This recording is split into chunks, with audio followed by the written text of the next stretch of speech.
Aplicaciones de las derivadas en la ingeniería. Prácticamente todas las fórmulas que conocemos surgen a partir de las ecuaciones diferenciales y de condiciones.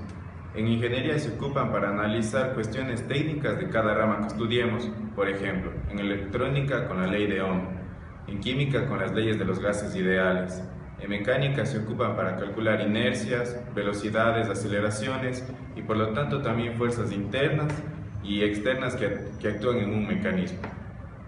En ingeniería civil se ocupan derivadas para relacionar las ecuaciones de cargas estáticas con las ecuaciones de momentos flexionantes. También aplicamos las derivadas de ingeniería civil cuando se debe colocar una estación de bombeo para que riegue a los pueblos cercanos, colocando la estación de bombeo cerca de cada uno de ellos. Entonces aplicamos las derivadas para calcular la cantidad de construcción de tuberías que sea mínima. En este mismo ejemplo se puede añadir que para calcular el área máxima de la sección transversal de un canal de regadío. Aquí se utiliza el concepto de la primera y de la segunda derivada para hallar el punto crítico. Ya, buenos días. Nosotros les vamos a hablar del criterio de la primera y la segunda derivada de una función, en la cual tenemos la siguiente función polinómica. Para determinar los pasos tenemos el dominio, que sería de menos infinito a más infinito, ya que no hay ninguna restricción. Tenemos que en el segundo paso es el rango, eso lo podemos determinar al final mediante la gráfica. El 3, los cortes. Cuando x vale 0, y vale 0, obtenemos el punto que es 0,0. Y si y vale 0, resolvemos la función y obtenemos las raíces. Por lo cual las mismas raíces las ponemos en el siguiente paso, que es la determinación del signo, en la cual reemplazamos un valor en cada intervalo y obtenemos los signos, que tenemos más, menos, más. En el siguiente tenemos las simetrías. Cuando en la función original reemplazamos f de menos x, en la cual resolviendo obtenemos que la función f de menos x no es igual a la función de f de x, y por lo tanto no hay simetría, no es par ni impar. Y en el sexto paso, las asíntotas, no tenemos asíntotas ya que es una función polinómica. Bien. Bueno, a continuación vamos a determinar el criterio de la primera derivada. Derivamos la función original, que sería 4x cubo más 2x cuadrado menos 4x menos 2. Esta, para determinar los máximos y mínimos, la primera derivada debe igualarse a 0. Le igualamos a 0 y resolvemos el sistema y obtenemos estas raíces, las mismas que lo ubicamos en la recta numérica.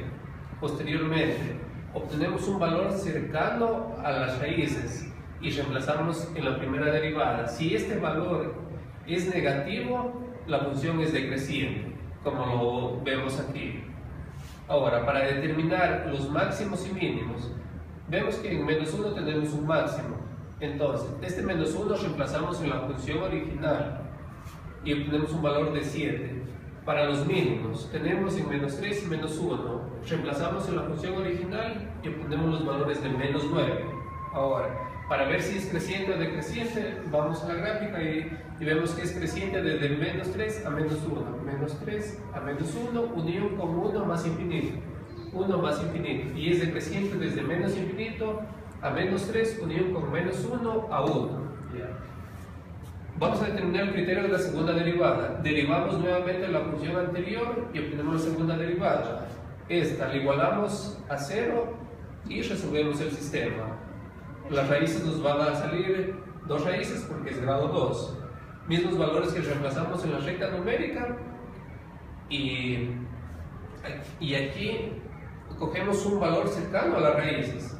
Ahora, si este valor es positivo, se dice que la gráfica es cóncava hacia arriba, y si es negativo, es cóncava hacia abajo. Estos valores van a ser los puntos de inflexión en la gráfica. Estos valores reemplazamos en la función original y vamos a obtener el valor de cuando 0.15 en x, un valor de menos 1.89 en y, que los obtenemos aquí. Estos, para mayor entendimiento, vamos a hacerlos en la gráfica a continuación.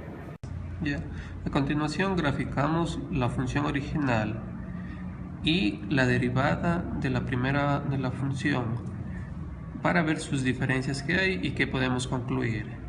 Ubicamos en la función original, ubicamos los máximos y mínimos y los puntos de inflexión que se determinó anteriormente.